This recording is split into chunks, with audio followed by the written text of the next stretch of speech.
In this video, we're going to cover one of the things that we did in class. So I'm going to take a letter and I'm going to put it in 1-point perspective, and then I'm going to put it in 2-point perspective. So if you're unfamiliar with what that means, basically 1-point perspective is when you're looking straight at something. I'll do this in Sharpie so you can see. So if I take a box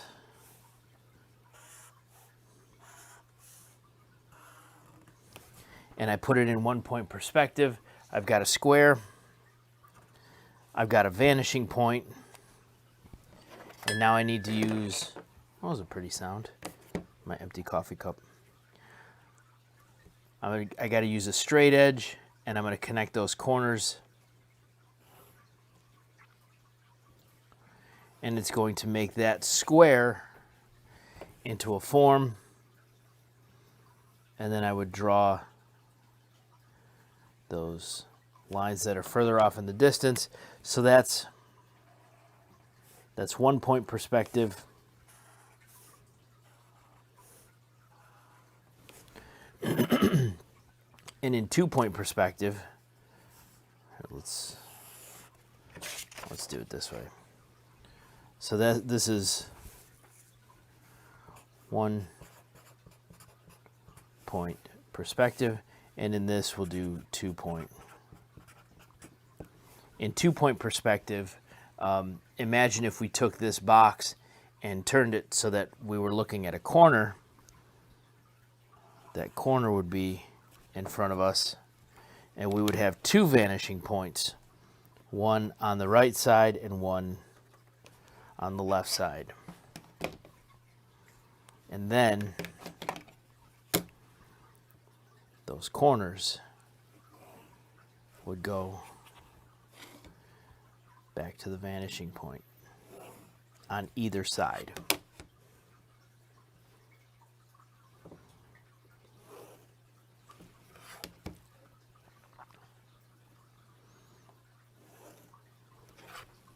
Like that, and then we determine where the back of that box would be, like that.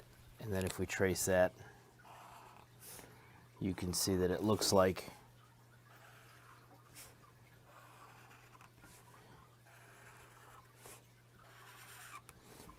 that's on an angle, and that we're looking at the corner of it, whereas this one, it feels like we're standing in front of it. So how do we do that with something more complex than just a simple cube? I'm going to pick, in class I did the letter B. I'm going to do the letter R, because the letter R has a couple things going on with it. First of all, it's got this curve, but then it's also got some straight corners. And straight corners are easy to put in perspective, easier than a curve like that. All right, so I've drawn it. I don't like I feel like that should stick out to there.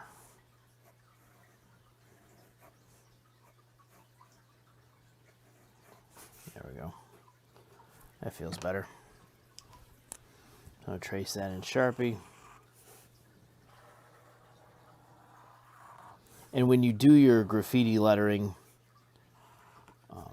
take your time with this part. Don't rush through this. This is just practice, so it doesn't really matter what it looks like.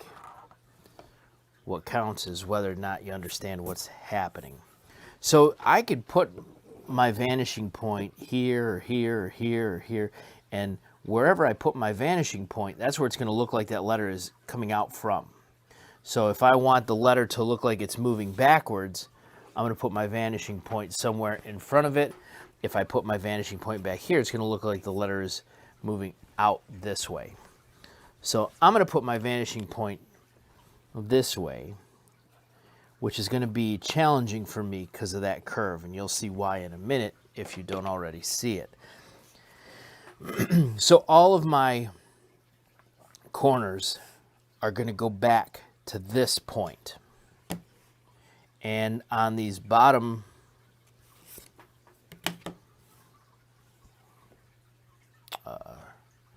the bottom legs of the letter R, it's quite easy because I just go to where the corner is and I send it back.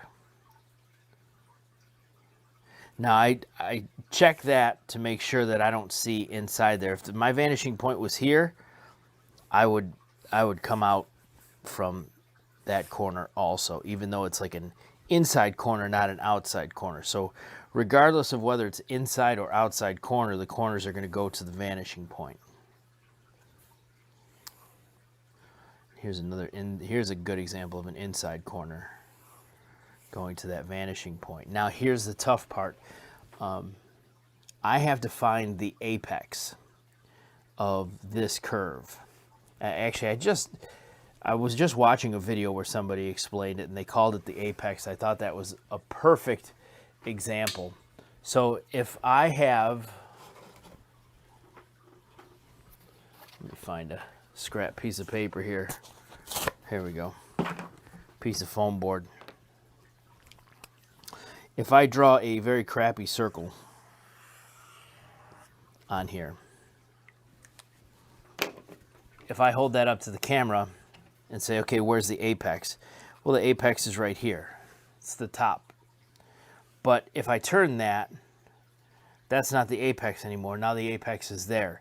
So the apex is determined by my point of view, which is the same thing with this. The vanishing point determines where the apex of this curve is.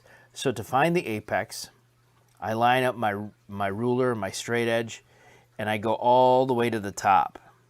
So not the top from where I'm sitting, but the top from where that vanishing point is.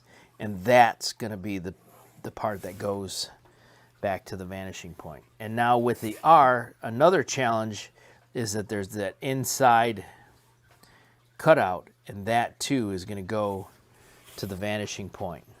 Whoop. Now, I'm going to take this and I'm going to basically copy this line, the direction of this line. I'm going to copy it and I'm going to push it back. So this line goes straight up. This line comes across. This line goes up on an angle. And it got a lot closer to that letter. Don't fight it. And then this, you'll see this is going to swing around and get close. So this is going to come, and I'm going to copy this part of the curve. Now stop it when it hits right there. Now if I trace those lines,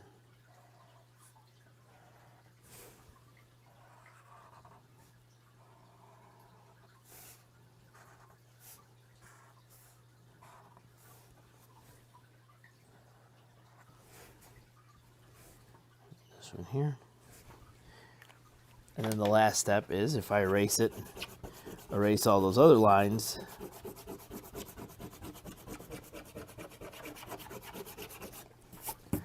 now I've got a block letter R in 1 point perspective. And if I wanted to, I could also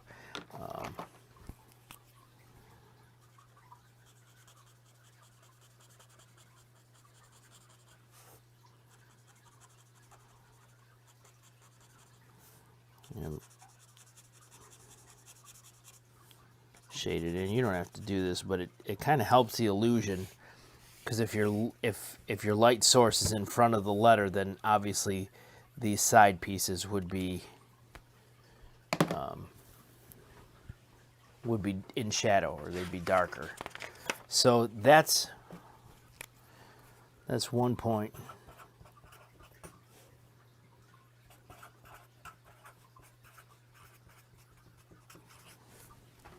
One point perspective. Next thing is 2-point perspective. So going back to that original paper, 1 point is 1 point. Obviously, it's not complicated as to why they named it. 2-point has a point on either side. So let's get that out of here, and I'm using my straight edge just to kind of make sure that my vanishing points are level with each other. I'll put those in Sharpie. One there and one there. And now I'm going to start with a vertical line. And I'm going to first build a box. I'm just going to start with a regular, actually not a regular, but I'm going to start with not a cube, a square. So when you're lettering, even if you're not using perspective,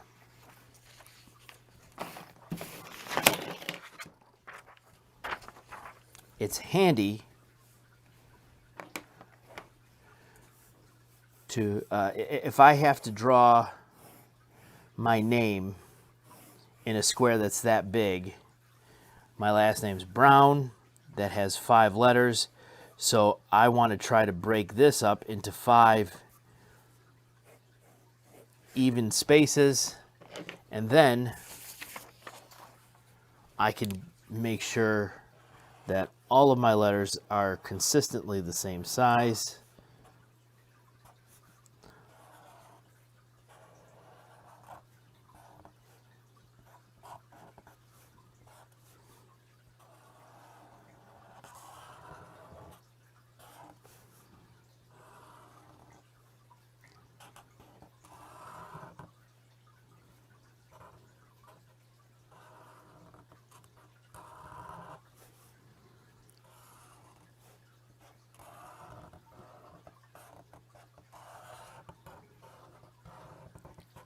Like that, right? So those boxes help me distribute my letters evenly. Otherwise, you get the BRO, and then you realize that you're running out of room, and you got to squeeze a WN in there, and then it looks all janky and not good. So let's do the letter R again. So for this, I'm going to make sure that the top of my letter R and the bottom of my letter R are always on an angle, because this is in perspective now. So the front of this letter is going to be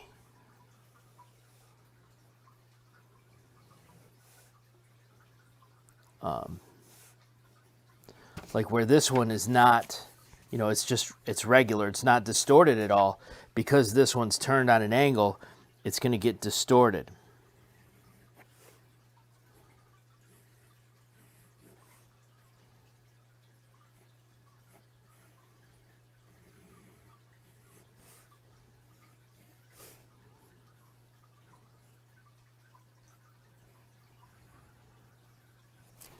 Now, actually, those should go. If I was being persnickety, that was pretty close. Not bad. I'm going to leave it. So there's my R, and you see that the bottom and the top, and then the left and right, the letter touches each edge of that box. So now that I have that, these corners, instead of going down to some random vanishing point, they're going to go to this vanishing point over here. Actually, first, yeah, I'm gonna do that.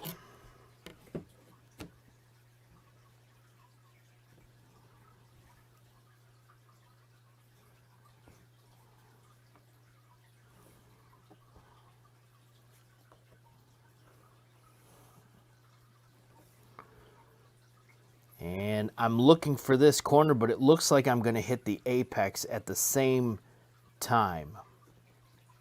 So it's going to kind of be, actually I hit the apex a little bit sooner.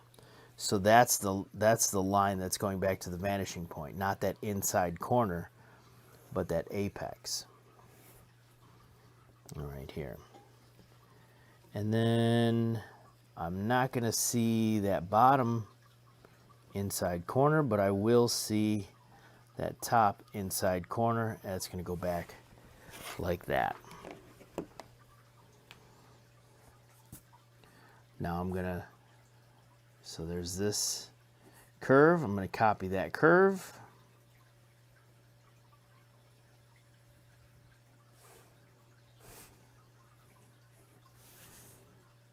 And I can use my pencil. I put the eraser there, put my thumb there. So that's how thick I want it. That's not an accurate way to do it, but it works for right now. So if there's people who are not in my class who are like, that's not how you do it, shh, leave me alone. Mind your business. All right. So that's like right there. So I'm just going to leave it. So that's an R in 2-point perspective. And now, even though we don't have necessarily a front corner, it still looks like that letter has been turned slightly on an angle. So what if I want to do, what if I wanted to put the B, the BR? In order to do that, actually, let's do it over here.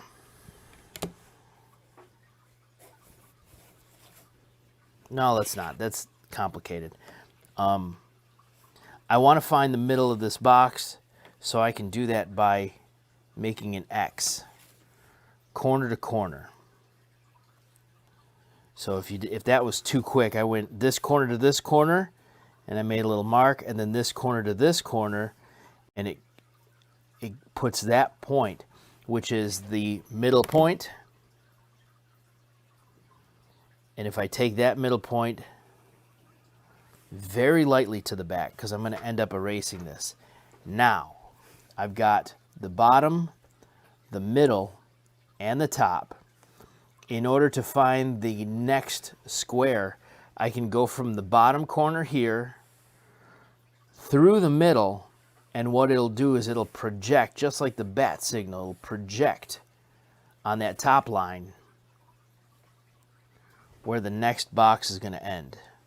So I'm going to go through there, and I don't have to draw that line. I just need this point right here. And from that, I can draw a vertical line. And then that's the size of, if I'm doing a B and then an R, that's the size of the B. And it's significantly smaller, but it's smaller because it's further back. It's further away. Like, this is the closest thing to the viewer. That's a little bit further back. So what I'm going to do now is the same thing I did with the R. I'm going to carve, basically I'm going to shape that letter out of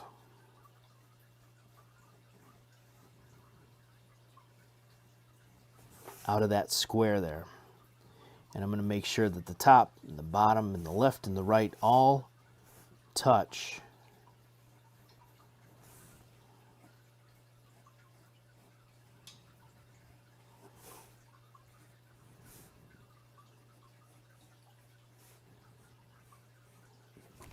So, being persnickety again, just making sure that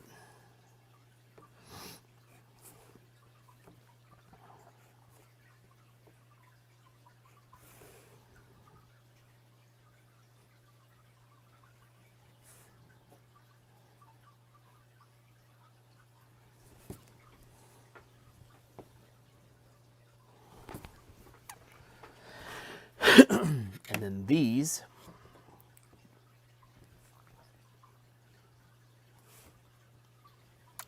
would all go back. So I've got that inside corner right here. That's going to go back. I'm going to see that.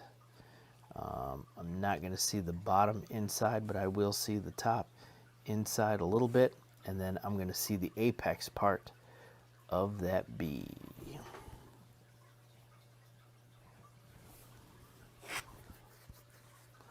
I'll see that, I don't know, is the bottom apex a thing? See that too, that should go back.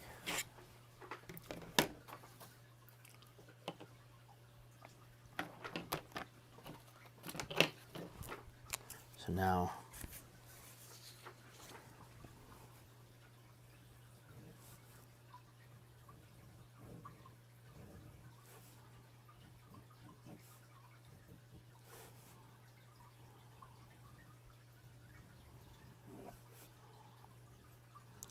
and again, if you're doing this when you're working on your final design, use a ruler for these straight edges. You're gonna be much happier with the result. But like I said, for this, for a practice, it's not really a necessity.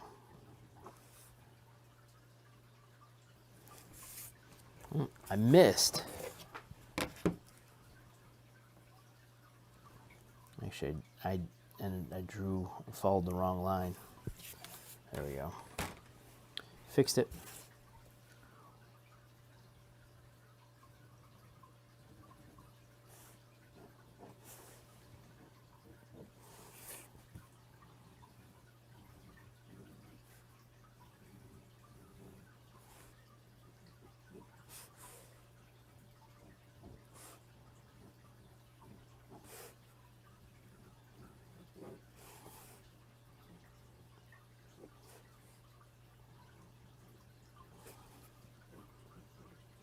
And then after I'm done doing this,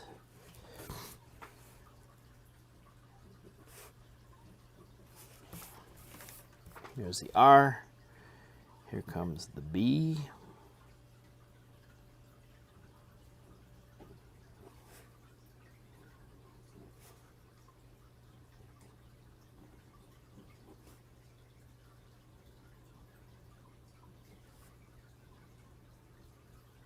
That, and those lines, and they stop when they get behind the R.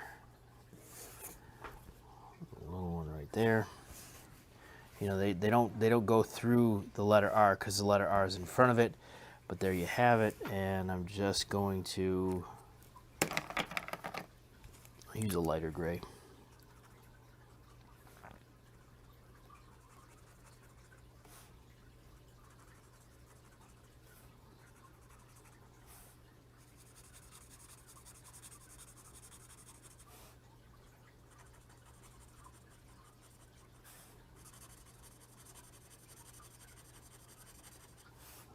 Should have erased my lines first.